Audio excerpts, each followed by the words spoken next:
Bonjour. Bonjour. In this program, we'll be showing you how to buy food at the market and at the grocer's. We'll be talking to people about their families, and we go to one of France's most daring housing developments in recent years to find out what life is like there and what people think of it. But first, shopping. You can buy all the food you need in France without speaking a word of French.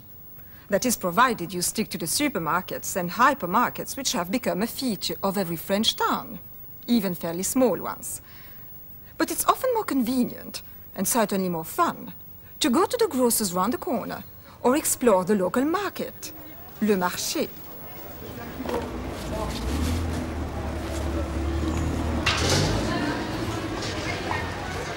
Bonjour madame. Bonjour monsieur, vous désirez? 1 kilo de cerises s'il vous plaît. Oui.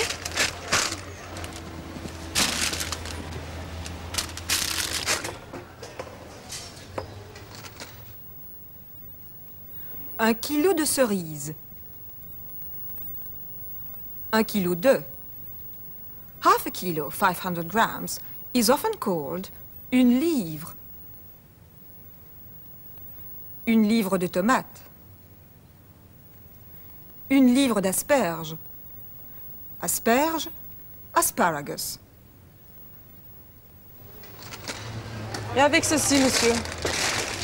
1 livre d'asperges s'il vous plaît. Oui.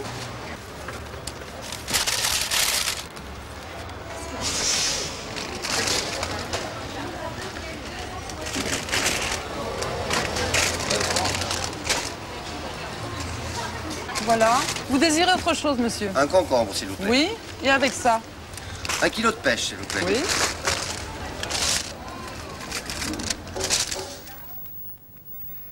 Un kilo de pêche.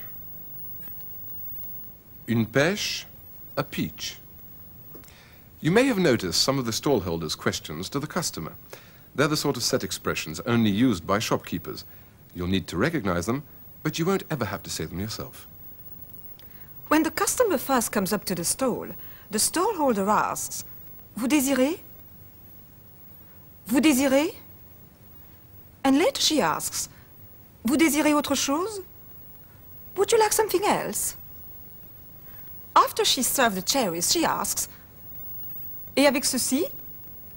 And later, Et avec ça? These both mean roughly anything else. Have a look at the scene again and see how much you understand now.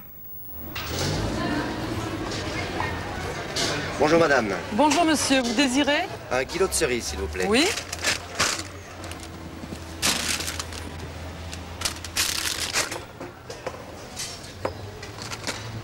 Et avec ceci, monsieur?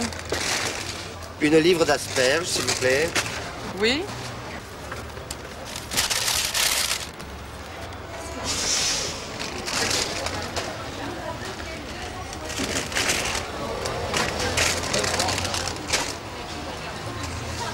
Voilà. Vous désirez autre chose, monsieur? Un concombre s'il vous plaît. Oui. Et avec ça? 1 kilo de pêche s'il vous plaît. Oui.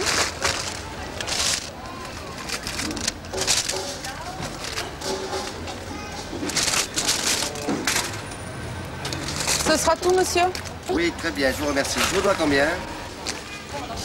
15 francs, monsieur. Merci.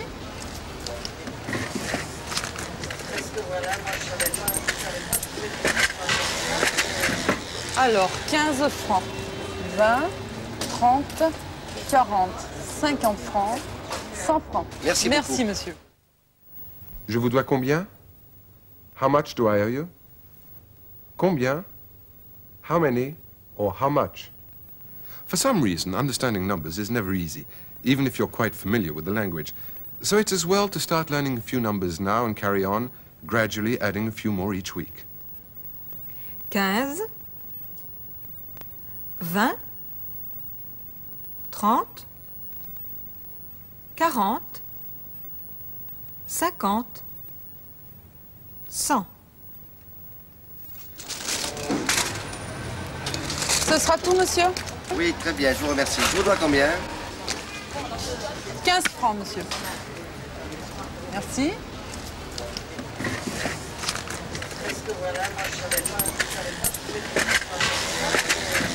Alors, 15 francs, 20, 30, 40, 50 francs, 100 francs. Merci beaucoup. Merci, monsieur. Vous avez un sac ou une boîte, s'il vous plaît? Oui. Voilà, monsieur. Merci, madame. Merci. Au revoir, revoir. monsieur. A market isn't the only place you'll find fresh fruit and vegetables. You can often get a smaller selection at the épicerie. The épicerie is a sort of grocer's which also sells wine and spirits. There's no such thing as an off-license in France. The customer in the next scene goes in to buy milk, butter, wine, and eggs. Notice again the way we ask for measures of things. 1 litre de. 1 litre de lait. Une bouteille de. Une bouteille de vin. But first, the customer asks for a pack of butter. Une plaquette de beurre. 250 grammes de beurre.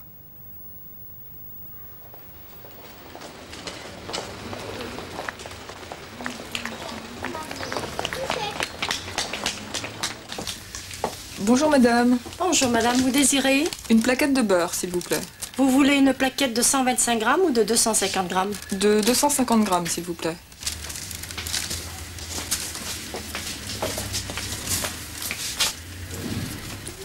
Et avec ceci? Si, vous avez du lait?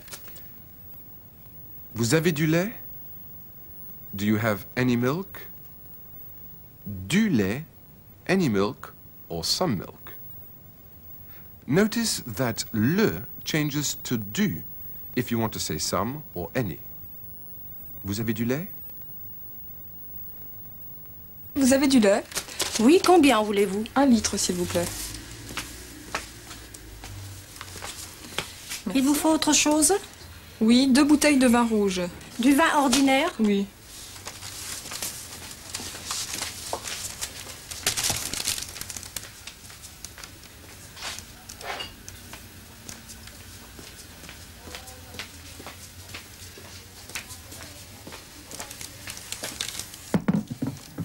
Merci.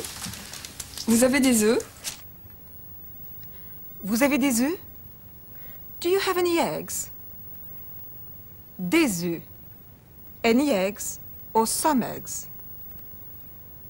Notice that les changes to des if you want to say some or any in the plural. Vous avez des œufs? Vous avez des œufs? Oui, vous en voulez combien? Une douzaine, s'il vous plaît. Et avec ceci? Ce sera tout, merci. Je vous dois combien? Ce sera tout. That will be all. Je vous dois combien? 25 francs, s'il vous plaît, madame.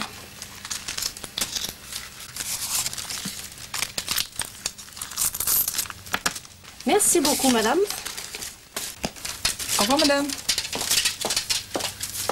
We've looked at the sort of things in that scene that you, as a customer, might want to say. But what about understanding the questions from the shopkeeper? For example, the question, il vous faut autre chose? Do you need anything else? Another question is, combien en voulez-vous? Or, vous en voulez combien? The same words, but in a different order. Both mean how many or how much do you want. The key word, of course, is combien. Have a look at the whole scene again now, and see if you can get the gist of the questions as well as what the customer says. Bonjour madame. Bonjour madame, vous désirez? Une plaquette de beurre, s'il vous plaît. Vous voulez une plaquette de 125 grammes ou de 250 grammes? De 250 grammes, s'il vous plaît.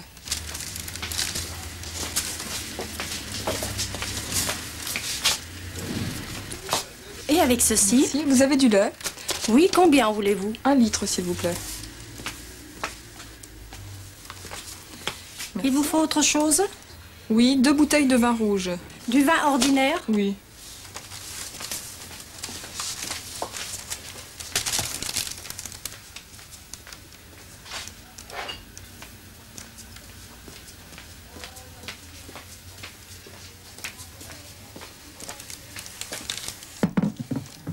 Merci. Vous avez des œufs? Oui, vous en voulez combien? Une douzaine, s'il vous plaît. Et avec ceci? Ce sera tout, merci. Je vous dois combien? 25 francs, s'il vous plaît, madame.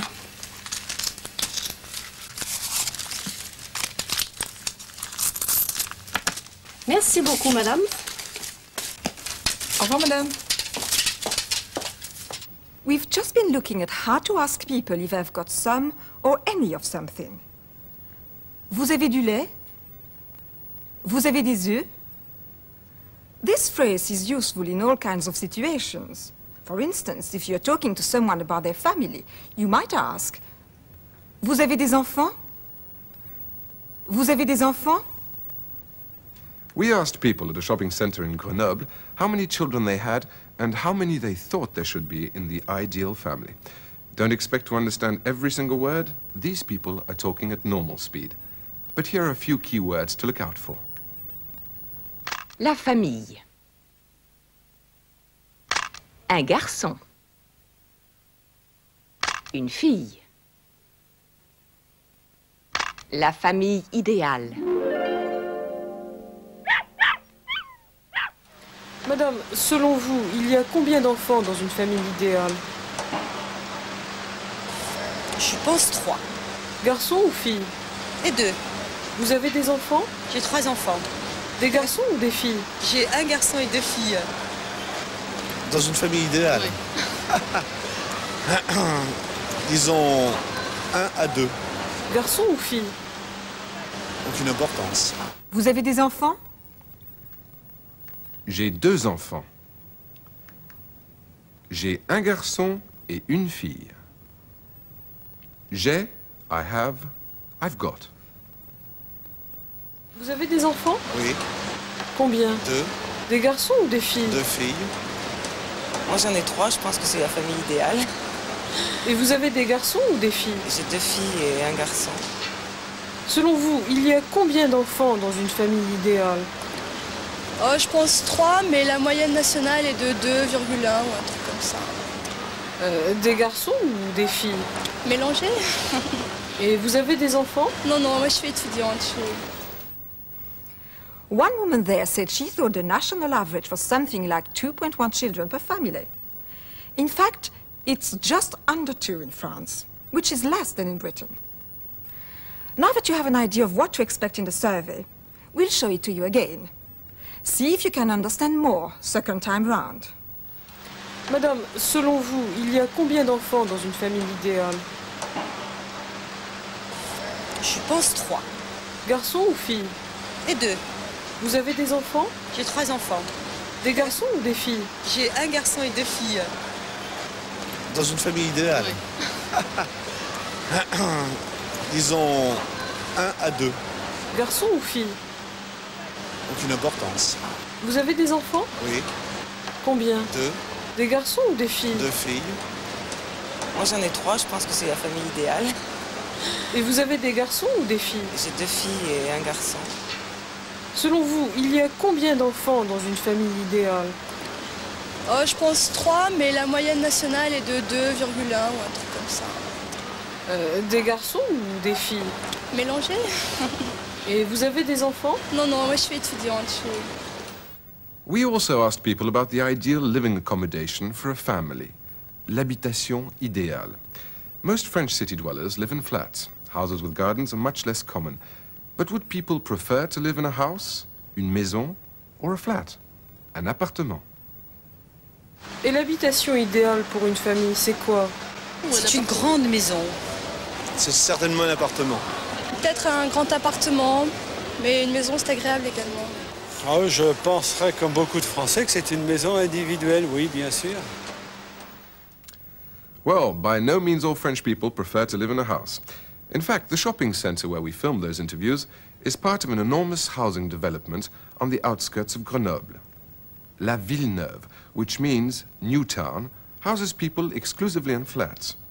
The scheme was conceived in a spirit of great optimism in the 1960s and was greeted as a radical step forward in city planning. This would be no dormitory suburb, but a thriving community with all its own facilities. Les équipements.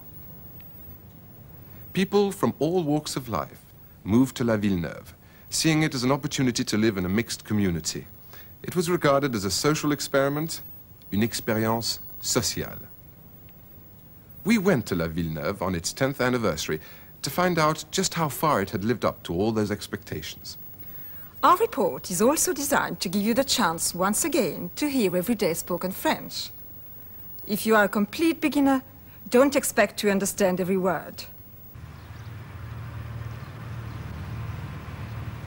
La Villeneuve, c'est un peu une expérience, du point de vue de l'architecture et du point de vue social. 9000 personnes habitent dans ce grand ensemble d'appartements.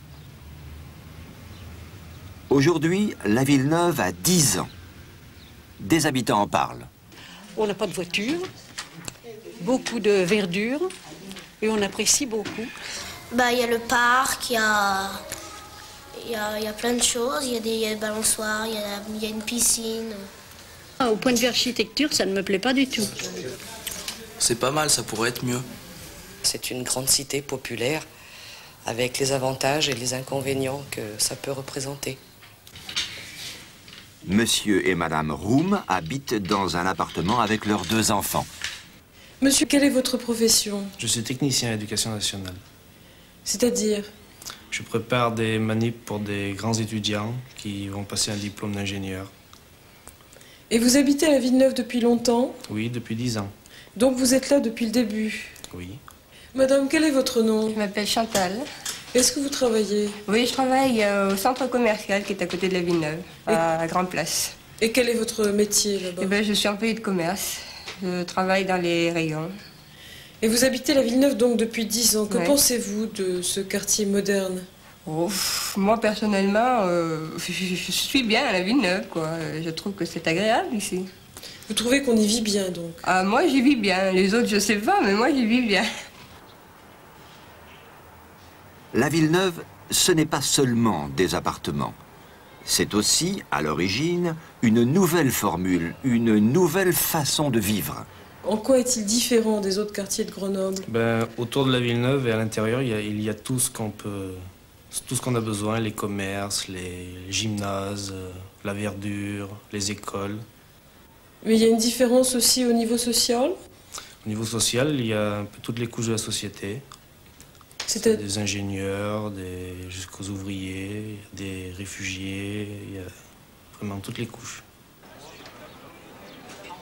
C'est une communauté très mixte. Toutes les couches sociales, immigrés, ouvriers, classe moyenne et professions libérales habitent les mêmes bâtiments. Il y a aussi beaucoup d'équipements qui sont là pour animer la vie du quartier. Un marché, des magasins et une maison de quartier. Beaucoup d'activités sont organisées à la maison de quartier. Il y a une bibliothèque-discothèque. Il y a des ateliers aussi. Des ateliers de poterie. Des ateliers de tissage, où des experts sont là en permanence pour aider les gens qui apprennent. Voilà, maintenant tu fais le 3. C'est toujours ça.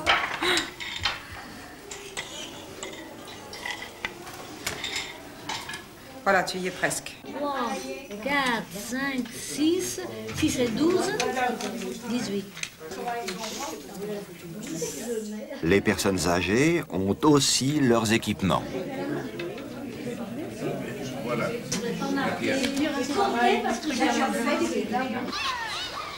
À la Villeneuve, il y a aussi des écoles.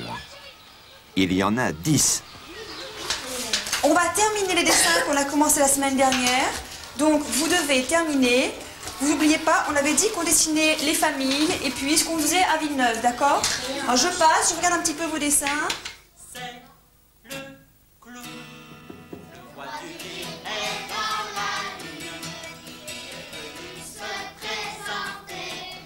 Avec un grand chapeau à et des habits tout ramissés. Ces écoles, comme le reste du quartier, sont expérimentales. Beaucoup de projets sont organisés ici qui n'existent pas dans les écoles traditionnelles françaises. Marcel Périchon est directeur de l'école de la Rampe. Il parle de cette différence. La différence essentielle, c'est qu'on a plus de marge de liberté dans ces écoles-là, vis-à-vis de l'administration, vis-à-vis de toutes les habitudes pédagogiques qu'on trouve dans les écoles en France, quoi. Qu'est-ce qu'on mange ce soir? Marcel Périchon habite à la Villeneuve avec sa femme, Martine, et leurs 2 enfants. Tu les mets dans le plat.